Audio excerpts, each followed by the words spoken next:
Arlene, this is her first inspirational talk. So one of the things that Arlene always says to me is, and if I say to her, can you do this? She goes, well, I've never done it before, but yeah. And just kind of soldiers on. So we're so happy to have Arlene share her first inspirational talk with us. And Arlene, whenever you're ready, go for it, my friend.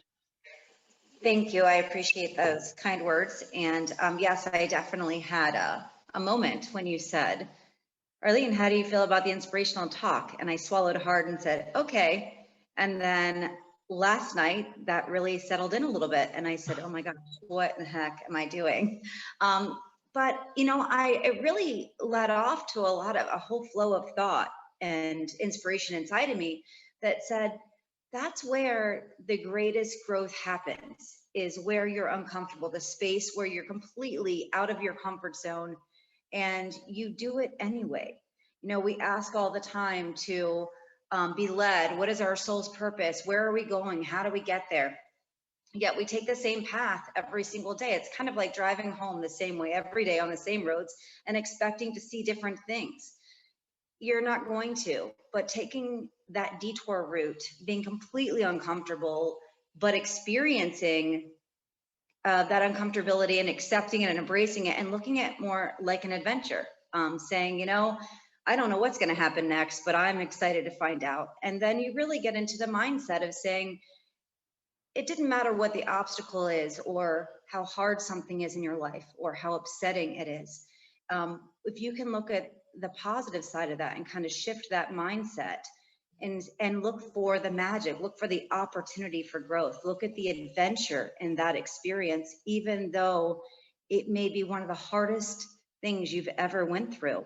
There's always that opportunity to grow and learn and love yourself differently and to experience life differently. And isn't that what life is about? It's about really embracing all those moments, all those tiny miracles, sometimes seeming so upsetting or you feel so lost, and you look back at that and you think those are the most valuable pieces, the most valuable pivotal moments in your life that really shaped where you are today.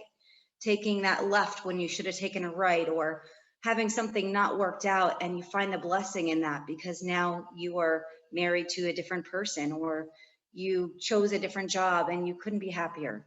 So it really is about embracing and stepping up to that plate, even when you're scared, even when you don't know the outcome, you don't know what's going to happen next.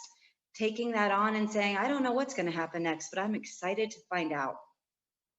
And I think that that's really how I've chosen to live my life recently, is full of, with the fullness of life and adventure, and not letting fear conquer all, because truthfully, we're wired as humans to stay safe, right? To protect ourselves. So if you think about anything long enough, you're going to talk yourself out of it.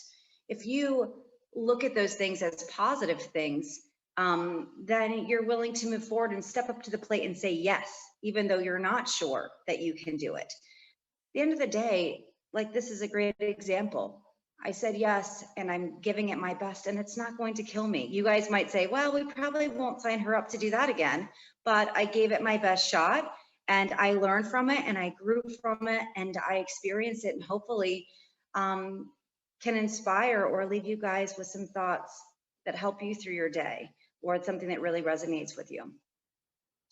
I've really been thinking a lot this morning about mindset, and when you look at changing your life and stepping into uncomfortable spaces, especially when you're going through a hard time, loss or a struggle or uncertainty, it's kind of, you sometimes can fall into a state of almost depression or almost dark, and you don't know which way is up, and you're not even sure, you know where to go next, and you just don't even know how to breathe.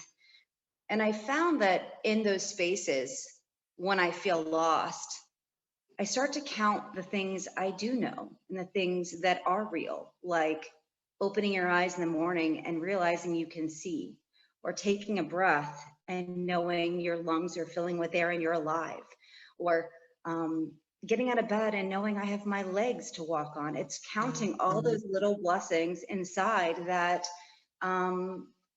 that you take for granted every day. And eventually all those little miracles, all those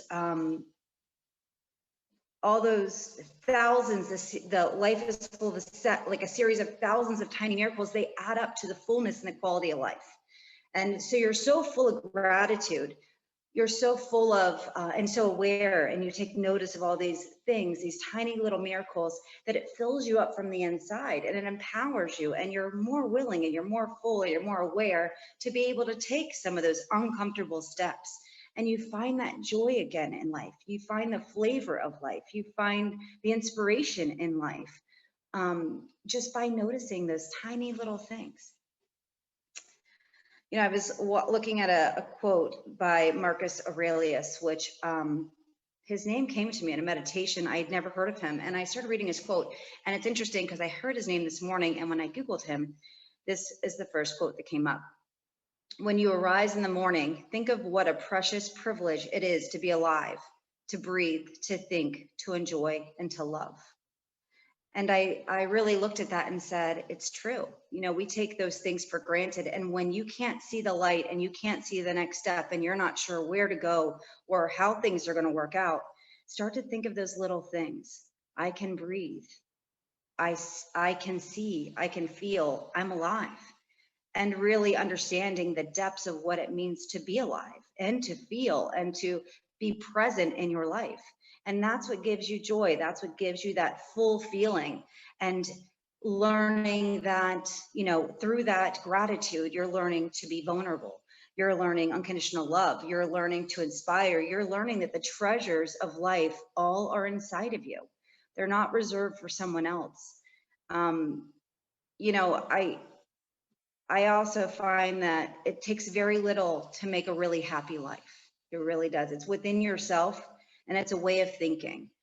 And it's a way of choosing to look for the miracles and the things that you have versus the things that you lack or you desire or the missed opportunity. It's about saying, I get to, instead of I have to. I get to make my family dinner instead of I have to make my family dinner.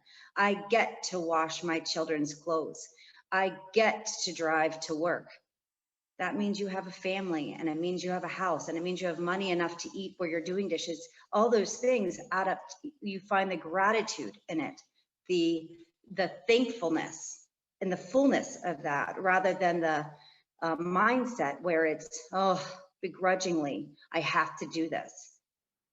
If you just shift that little thing, that little phrase, that little perception in your life, wow, what a difference it makes to show up, to really show up in your life, to really be present, and to really count your blessings. Thank you, guys.